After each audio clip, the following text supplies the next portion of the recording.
with my kids to I'm a terrible mother in about 3 seconds flat, right?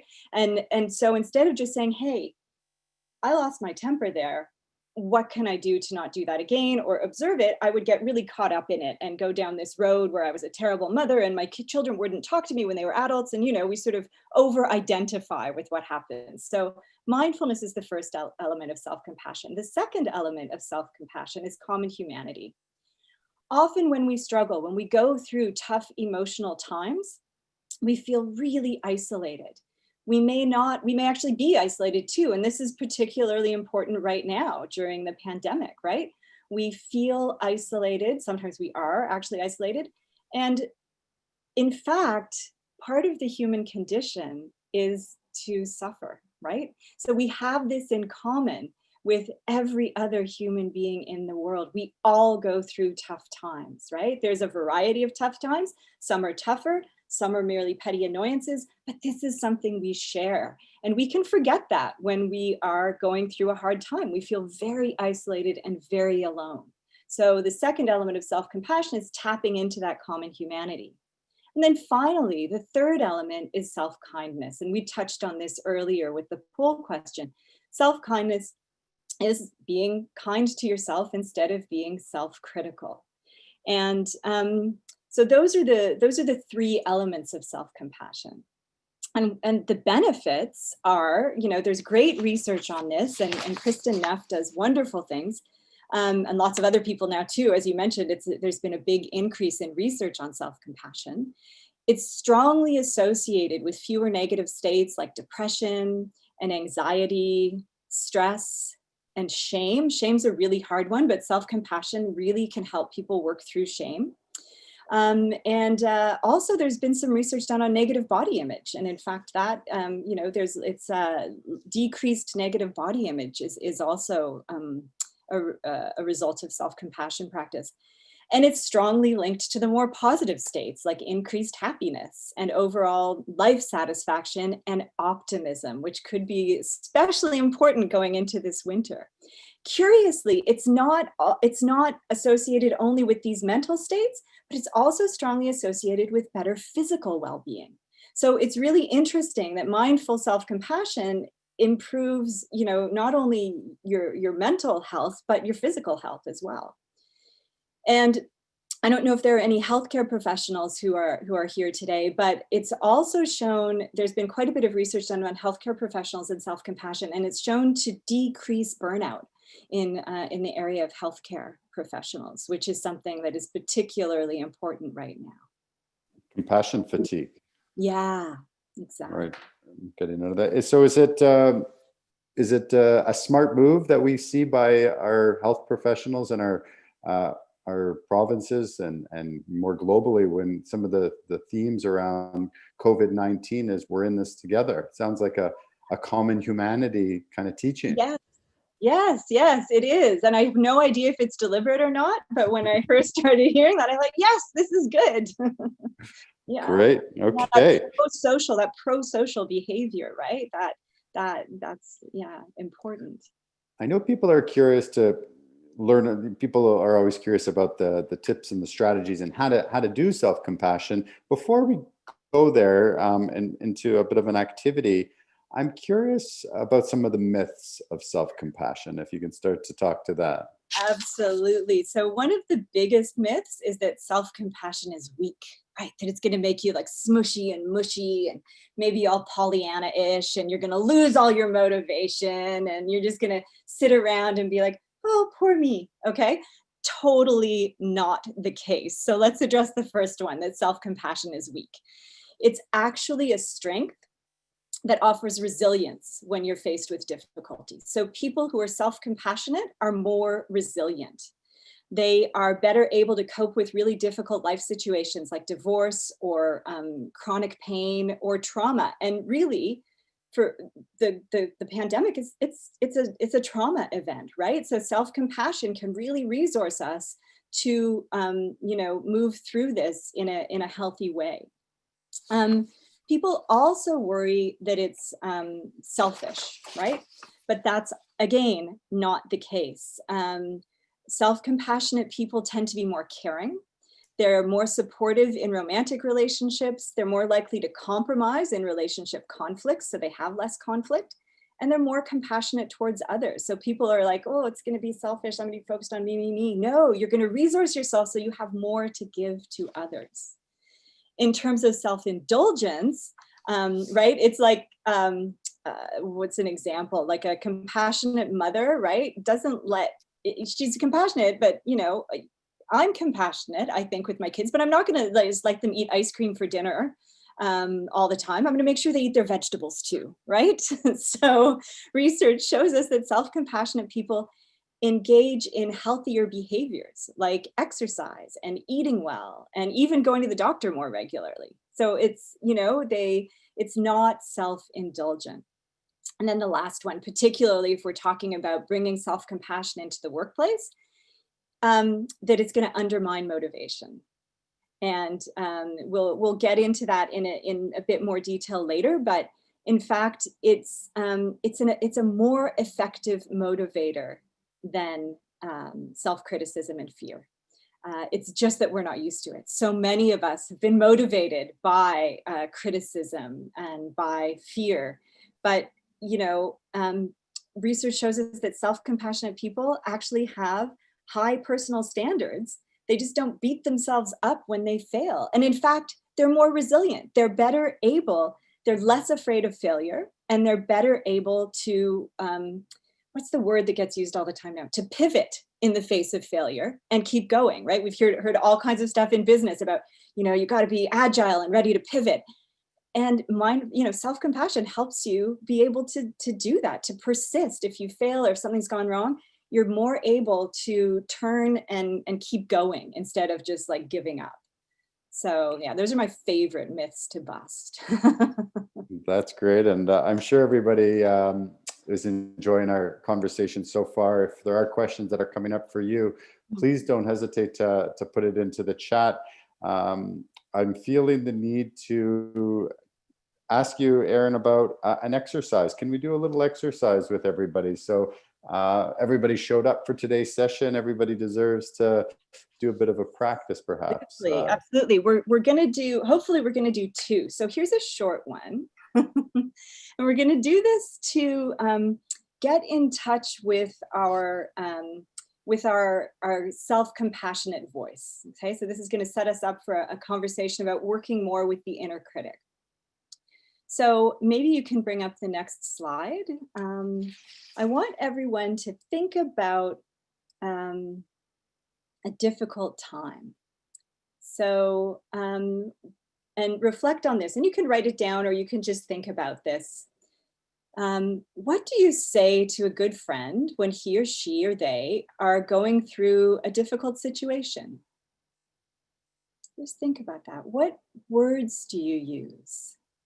You can read this or you can close your eyes or lower them and I'll walk you through it. What words do you use? What is your tone of voice like? What gestures might you extend to your friend? What is your body like? And we'll just take 1 minute to reflect on this. How you treat a friend when they're going through a difficult situation. Maybe they've messed up at work. Maybe they're having relationship troubles, dealing with an illness.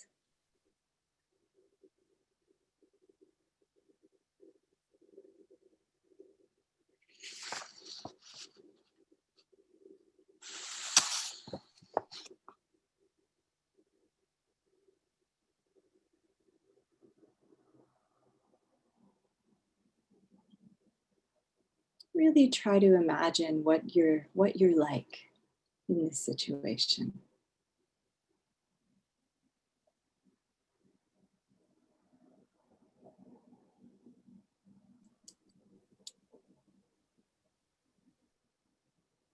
Okay. Do you think we can ask Erin people to share maybe one word in the chat that came up for them? Yeah, this is part one.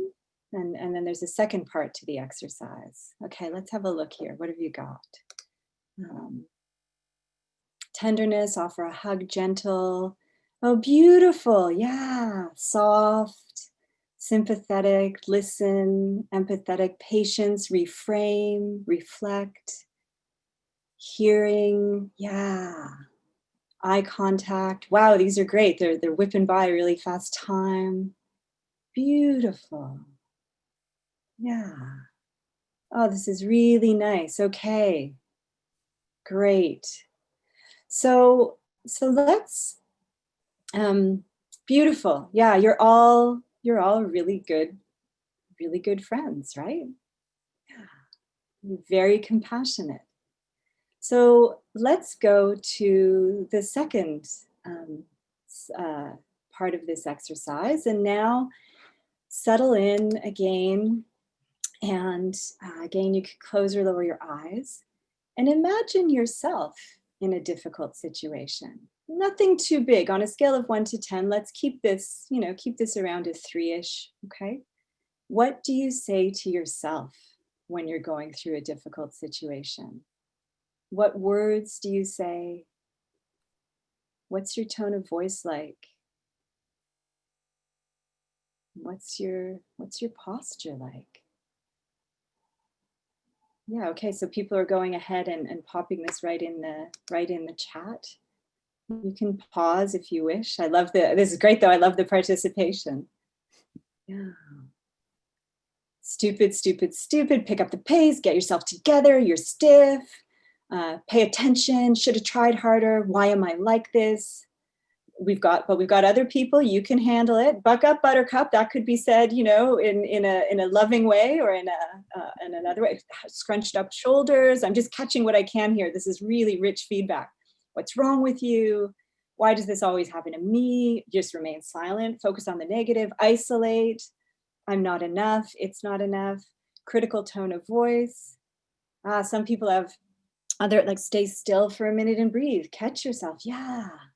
You can get through this. So we have a combination here, right, of people who speak to themselves compassionately the way they speak to their friends, and people who speak to themselves more critically, right? And most of us have a very strong inner critic. Yeah, and it does make us feel vulnerable and fragile. Yeah, yeah, yeah. This is hard, right? Yeah. Yeah. And then there's some of us who, take a breath, think calmly. It's not going to matter. Not going to matter in a week, right? So, thank you so much. Aggressive, right? We put on armor. Beautiful. Yeah. Yeah. So this is great feedback. So often, as you've noticed, we would never ever say to our friends or those who we love, we wouldn't say things to those things we say to ourselves. We would never say them to the people we love. And so that exercise helps us get in touch with our inner compassionate voice and begin to think, hey, what would it be like if I spoke to myself that way? And this is one of the ways we can tame our inner critic, right? We can begin to tame our inner critic. And in self-compassion coaching and in our self-compassion classes, we spend a lot of time working with the inner critic. As you can imagine, this is a slow process. We can't do it, we can't banish the inner critic just like that, because it's taken them a long time to be there. But one of the things we do in the program, or that I do with clients, is we work on understanding that inner critic. So in terms of the stress response, everybody here has probably heard of the stress response, right? Fight, flight, or freeze. So self-criticism is in the fight category. And we take it out of fight mode. We get ourselves down, pull ourselves out of that mode through self-kindness. And but it's important to talk about the function of self-criticism. So I've got another poll question, if that's okay. And just let me know which statements you think are true about self-criticism. If we could pull that up. So it motivates us to improve, helps us behave better and avoid further criticism, gives the illusion of control, lowers expectations, makes others feel better, and you can select more than one. So go ahead and choose one of those, or more than one of those. Should be able to.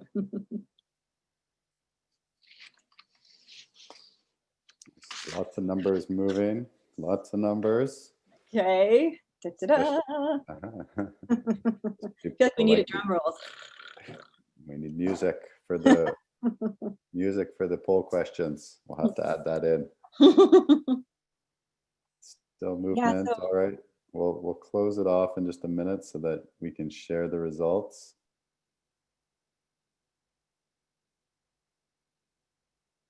okay. Music might be a tad stressful. It depends on the music, right? Yeah. Yeah. Okay. So in fact, these all of these things here are true statements about self-criticism. It's trying to help us, right? This is what underlies self-criticism, is the desire to keep ourselves safe. And this works to a point, but then it becomes maladaptive, right? And, you know, we might have needed to be hard on ourselves, to keep ourselves safe in our childhood. This is, for a lot of people, this is the self-critical voice we find when we do the slow and gentle work of self-compassion. We discover that this is an old internalized childhood voice. Or maybe it's a teacher, you know, who was really influential in your life, but we spend time doing this. But after a while, underneath this deep desire of our self-critical voice to keep us safe, it can kind of be like those awkward friends we all have who mean really well but say stuff in a really just not a good way. And but they mean well, and you know they mean well, and so you hear it with love, right? So our inner critic can be kind of like that, but it becomes maladaptive because too much self-criticism causes stress and unhappiness. It narrows our attention so we can't make good decisions. It keeps us from seeing ourselves clearly. And I'm not talking about critical discernment, right? I'm not talking about having an incident, looking back and going, ooh, I could have done that better, right? That's critical discernment. I'm talking about that really harsh voice. It's like, you're an idiot. What were you thinking? Yeah, it leads to emotional paralysis. Yeah. And so what we do to work with the inner critic, after we identify it, and we did a little bit of that in the How Do I Treat a Friend, we identify the voice of the inner critic, but then we discover our inner compassionate voice. And we get there by asking our inner critic, how are you trying to help me? And that's a mindfulness piece, right? That's a mindful awareness piece. Well, what's going on here? Getting curious, turning towards the inner critic instead of turning away. For myself personally, I spent years trying to fire my inner critic, just like, nope, nope, nope. And it didn't work until I turned towards her and was like, okay, what are you doing? How are you trying to help me? And excuse me, sometimes there's no redeeming value in our inner critic, right? Sometimes there's absolutely no redeeming value. But sometimes we can look at our inner critic and say, oh, yeah, you're trying to keep me safe. You're trying to keep me from failing. And I appreciate that. But you've tried your best, but you're not helping. When I've done this work with clients, they've said things like, when they discover their compassionate voice, I worked this just about a month ago. One of my clients said, I didn't know I could speak to myself with kindness. And it was a really big moment for her to hear this kind, motivating voice. And, we can't do this, we can't go deep with this, but finding that compassionate voice to motivate us with kindness instead of with criticism can just be life-changing. But, you can start to play with that by just thinking, okay, what would I say to a friend in this moment? And then, imagine, sometimes we have to tuck ourselves in. So imagine a friend saying it to you, because when we're trying to be compassionate to ourselves, sometimes it can feel very strange, and we need to, to tuck ourselves in. So imagining someone you love speaking to you, telling you what you need to hear. And simply asking yourself, what do I need right now? What do I need right now? That's self-compassion.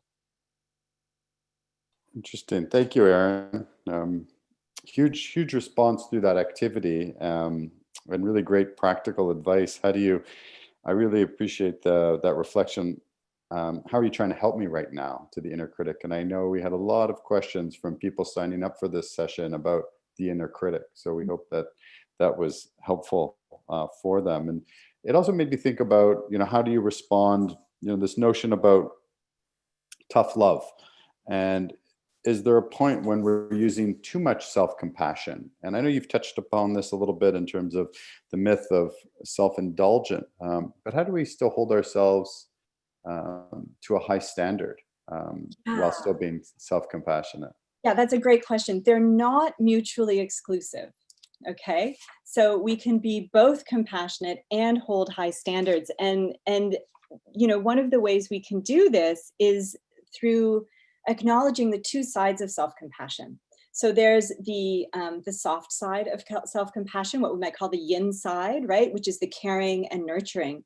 But there's also the yang side of self-compassion, which is the stronger. It's taking action in the world. So things like boundary setting, right, standing up for myself, taking action in the world, and that is because we acknowledge those two sides of self-compassion. It means that you can't just sit back, right, and just be all like It's okay that self-indulgent. it's okay that I just ate that fifth cookie.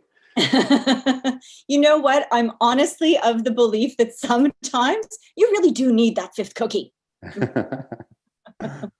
But this yang side, self-compassion is also about acting in the world, protecting, providing, and motivating ourselves. So you're not going to turn into a smushy mush ball who never gets off the sofa and who eats all of the cookies, right? They're equally essential ways of caring, right? There's that like fierce mama bear protection caring, and then there's the soft nurturing caring. And I think holding both of those in our awareness of what compassion is helps avoid that uh, practice of falling into nothingness, doing nothing. Right. And I think your example of saying no is a good example of how we can hold ourselves to, to a strict standard, and that it's not just about it's okay no matter what we do, it's okay. But self-compassion could really be holding ourselves to a higher level and say no to either ourselves or to other people in certain circumstances. Yeah, exactly. And people are very surprised when they go through the course or work one-on-one they're like, oh, it's easier for me to set boundaries now because you know what you need, and you're able to activate that yang side. It's a surprise to people, but it really works. A couple questions coming up from our audience I'd like to get to, Erin. Mhm. We had a question about empathy and compassion. So maybe it's helpful to can we distinguish between empathy and compassion, self-compassion, and can you be empathetic and not compassionate? Yes. The short answer is yes. You can be empathetic and not compassionate, and that's what's going to exhaust you. So, in fact, when they've looked at it, the fatigue is not compassion fatigue so much as empathy fatigue. And empathy fatigue is, you're like taking on the weight of the world on your shoulders, and it just keeps coming and coming and coming. Whereas compassion has an active component to it. So compassion means suffering with. And it's that with part where that makes you want to take action. So compassion involves taking an action, and empathy is just, feeling what the other person is feeling without being able to do anything about it. So that's how we sort of separate it out. So does that mean, let's say I'm in a workplace setting Mhm. and I'm a manager, and the very act of wanting to listen, practice empathetic listening with a colleague, that is a compassionate act, because it's not just me sitting and feeling what they're feeling, but it's actually going the next step and getting into a conversation with them and relating with them. Yeah, exactly. Beautiful. And then hopefully doing something about the situation, right? It's not, because I'm sure we've all had this conversation where someone's like, "Oh, I want to hear what you have to say," and you think they're listening to you, and then nothing ever happens, right? So that would like cut well-intentioned act off at the knees kind of thing. But that action and engaging in conversation, how can we make change? Those sorts of things are really important. And, and it would be equally important for the manager, to go into that conversation resourced themselves so that they can listen and hold the space for whatever is happening for their employees. Hmm. Are there some more tips that you would recommend for people for integrating self-compassion into everyday life? MindWell specifically, we're really passionate about giving people tools for integrating this into, integrating these skills into our everyday life. So how do people practice self-compassion on a regular basis? So the easiest way, and then I would love to teach you another practice. The easiest way is to ask yourself, what do I need right now? So when you find yourself in a tough situation, ask yourself, what do I need right now? I mean, it's amazing how we never ask ourselves that question, how often we skip that question. Maybe you need to take a breath. Maybe you need to go for a 5-minute walk. And a lot of self-compassion are informal practices. Like maybe I need to just focus on feeling the warmth of this cup of tea in my hands, right? Maybe I need to look for my favorite color in the room, the way you started us off. Maybe I need to phone a friend. Maybe I need to take 3 breaths. So first of all, it's asking that question, what do I need right now? And then answering it in a number of informal ways. And that can really resource you. Maybe what you need is to go meditate. So just that question is the easiest way to begin to integrate self-compassion into your daily life. And then if this is a good time, I'd love to teach the self-compassion break, because it's a short practice we can use, but we could do questions first if you want. Yeah, let's split it up. So let's do a couple questions, and then we'll do a practice, and we'll come back. And there's a number of questions, so I'll do my best to bring them up. And I forgot to say one thing. We ask ourselves what we need in 4 categories too, right? What do I need mentally, physically, emotionally, and if it resonates, spiritually. So, those sort of 4 categories, ask not just generally, because sometimes like, what do I need? Well, I don't know what I need. But if we look at it mentally, physically, emotionally, and spiritually, if that resonates, that can really help us be more self-compassionate. So you just raised it. It's a good question. Maybe people can take a moment to just reflect on that right now. I'm not sure if we need to put that into the chat. It might be personal reflections, but maybe just as a personal reflection with a pen and paper. What are the 4 categories? Can you repeat it, Erin? So what do I need mentally, physically, emotionally, and spiritually? What do I need right now? Mentally, physically, emotionally, and spiritually, or spiritually. That doesn't resonate for everybody, and it can mean anything you want it to be. There's no definition that's hard and fast for that last category. So we'll give folks just 60 seconds to reflect on those questions.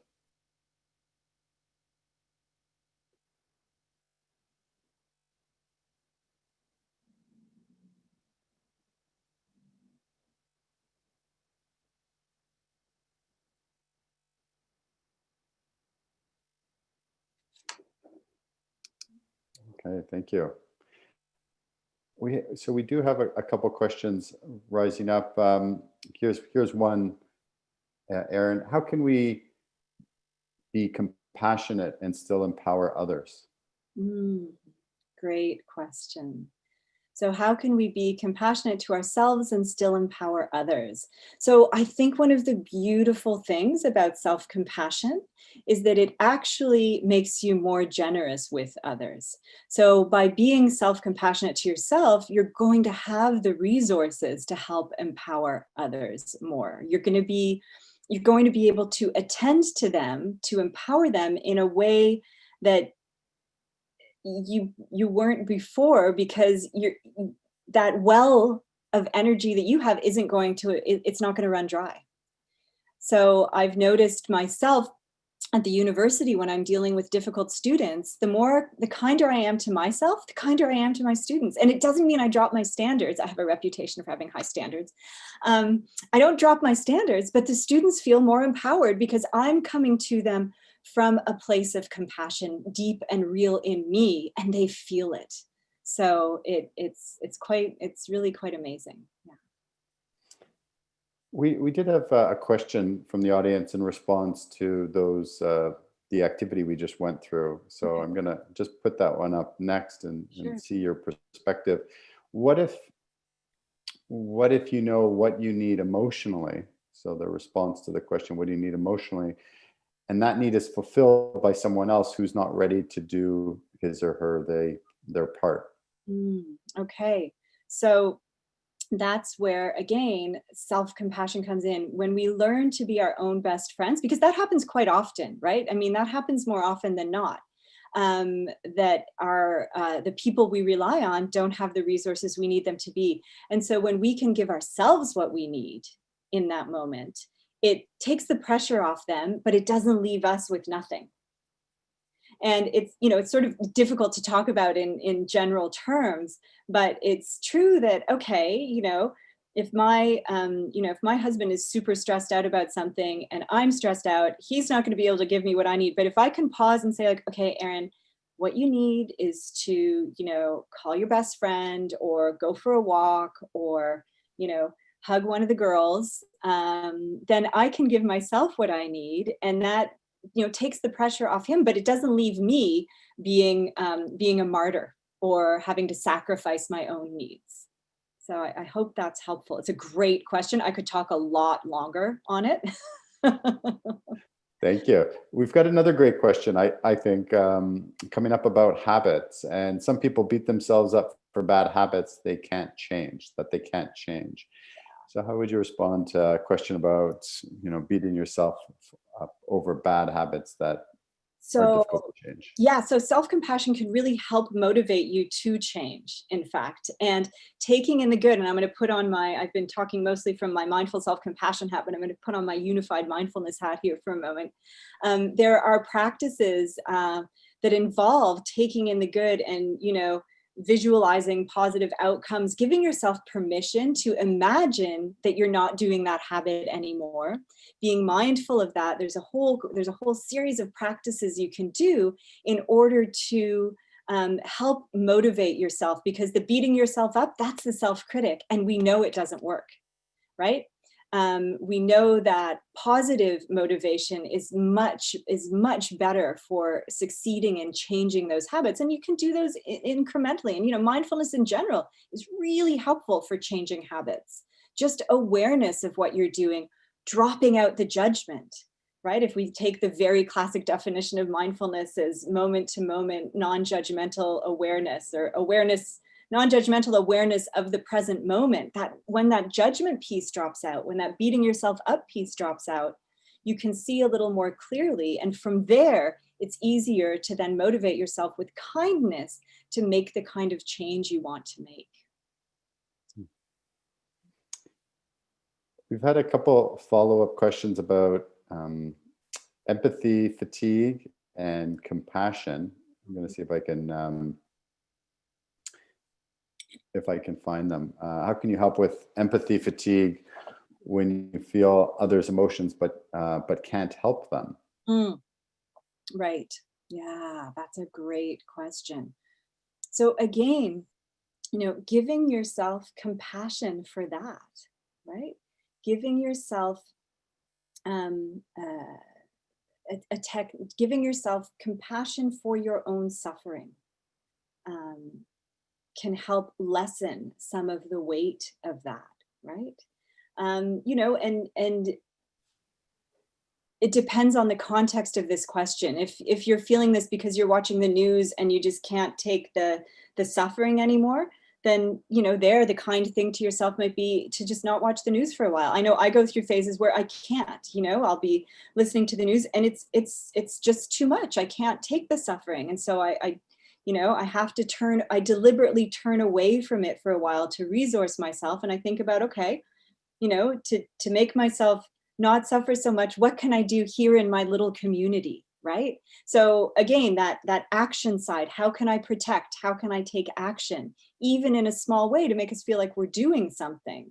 But the first step is always to give yourself compassion for feeling that suffering, so that it's not just, I can't see my hands, but so it's not just, seeping out, and you're not just left there feeling rudderless, right? So mindfulness and compassion practices can give you a base so that you can build your window, stay within your window of tolerance for that suffering, because we all only have so much capacity for that.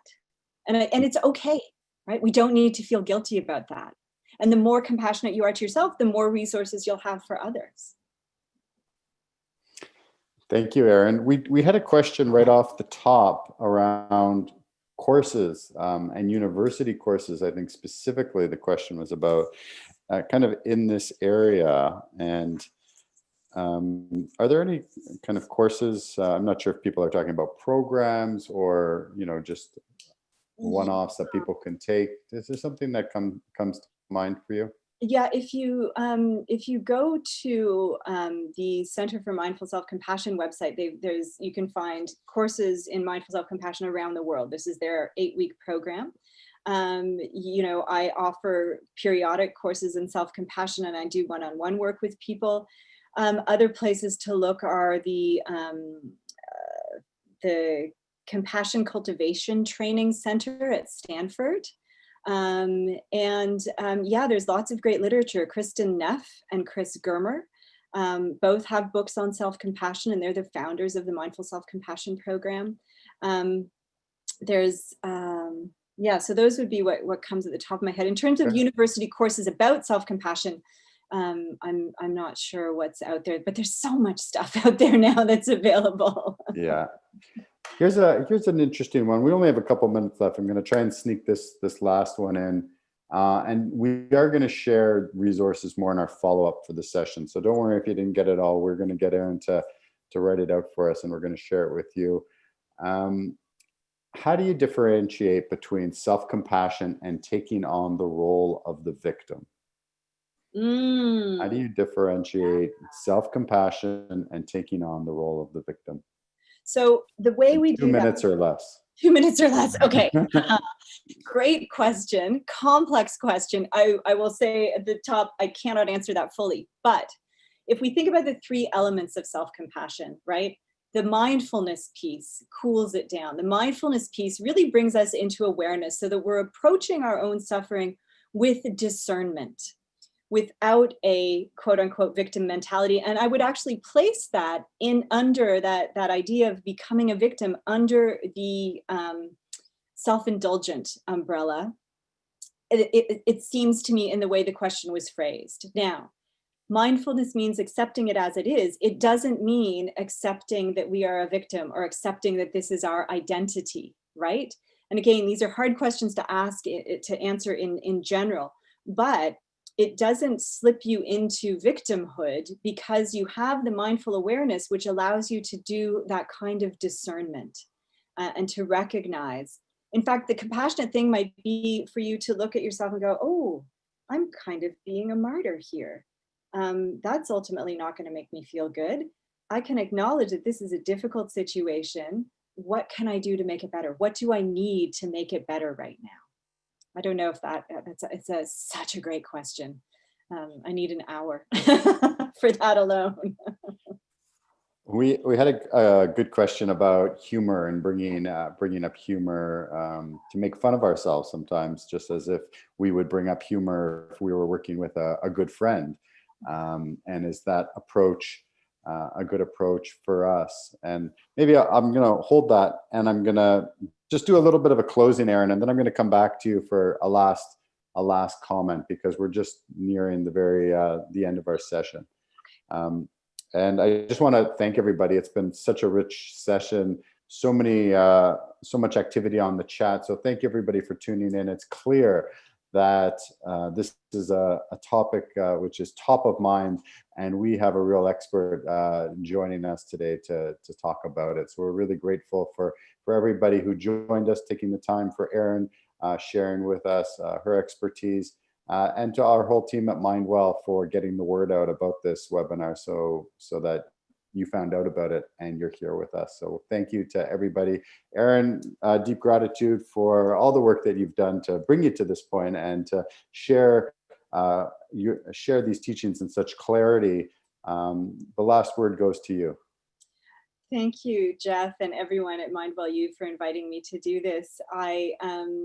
We'll figure out, I promised that we would do the self-compassion break and we haven't had time. I'll talk to Jeff and figure out a way to get that to you, okay? I don't want you to not have that, that practice. But yeah, be gentle with yourselves. It's not gonna turn you into a quivering puddle of mushiness. It will give you strength. It will help you build your resilience. And yeah, may you all be well. Thank you. Thank you. Once again, tune in. We've got another great webinar coming up in December, early December, on money, mindfulness, and financial wellness. I also have a spidey sense that this isn't the last you've seen of Erin. We are definitely talking about how we can bring her to run a regular class for us on Studio B, MindWell Studio B, on our platform. So we definitely hope to have that up and going in the new year. So stay tuned for that. We are going to send you a follow-up. Thank you, everybody. Have a wonderful day. Thanks, everyone. Bye.